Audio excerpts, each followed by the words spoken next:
Hola, profesor Rubén, buenas tardes. Mi nombre es José Manuel Arango, del grado octavo B. Le vengo a exponer el arte gótico. El arte gótico se desarrolló en Europa durante la Edad Media, aproximadamente entre el siglo XII y XV.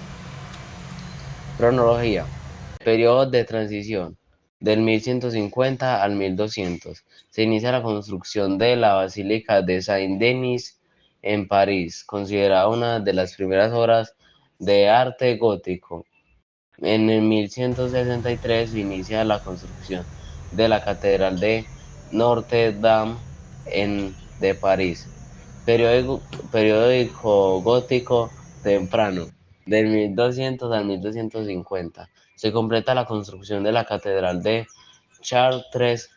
En el 1220 se inicia la construcción de la Catedral de Amiens y en el 1230 se completa la construcción de la Catedral de Reims, París. Periódico gótico radiante, del 1250 al 1350. Se completa la construcción de la Sainte-Chapelle en París. En 1260 se inicia la construcción de la Catedral de Estrasburgo. En 1270 se completa la construcción de la Catedral de New York, Inglaterra. Periódico gótico internacional, del 1350 al 400. En el 1350 se inicia la construcción de la Catedral de Milán y en 1370 se completa la construcción de la Catedral de Viena. En 1400, en 1400 se inicia la construcción de la Catedral de Santiago de Compostela, España. Periódico gótico tardío, del 1400 al 1550. En el 1450 se completa la construcción de la Catedral de Sevilla. En el 1500 se completa la construcción de la Catedral de Toledo. Seguimos con las características de la arquitectura. Arcos apuntados. Los arcos apuntados son una característica fundamental del arte gótico. Permiten la creación de estructuras más altas y esbeltas. Segundo, ventanas grandes. Las ventanas y altas son típicas del arte gótico. Permiten la entrada de luz natural y crean un sentido de profundidad. De cúpulas y bóvedas. Las cúpulas y bóvedas son elementos comunes en la arquitectura gótica. Permiten la creación de espacios más amplios y majestuosos. Torres y pináculos. Las torres y pináculos son elementos decorativos que se utilizan para realizar la verticalidad de los edificios góticos. Podemos ver unos ejemplos de las cúpulas que se usan y los ventanales amplios. Características de la escultura. Figuras humanas esbeltas. Las figuras humanas esbeltas y alargadas son típicas de la escultura gótica. Rostros serenos y expresivos. Los rostros serenos y expresivos son características comunes en la escultura gótica.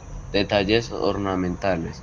Los detalles ornamentales como la vegetación y los animales son elementos comunes en la escultura gótica. Ahí podemos ver unos ejemplos en los cuales las estructuras son altas y muy pocas expresivas.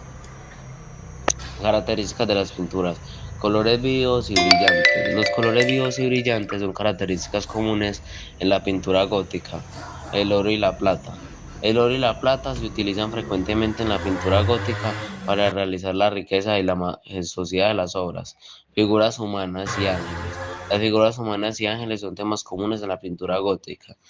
Ahí podemos ver unos ejemplos que la pintura gótica se basaba más en mostrarnos cosas de Dios, en la fe y así. Significados y propósitos, propósitos expresivos. La expresión de la fe y la espiritualidad, el arte gótico se utiliza para expresar la fe y la espiritualidad de la época y para crear un sentido de conexión con la divinidad. 2. La creación de un sentido de una comunidad.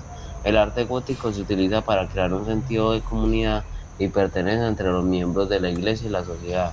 3. La representación de jerarquía social. El arte gótico se utiliza para representar la jerarquía social de la época con la nobleza y el clero en la cima.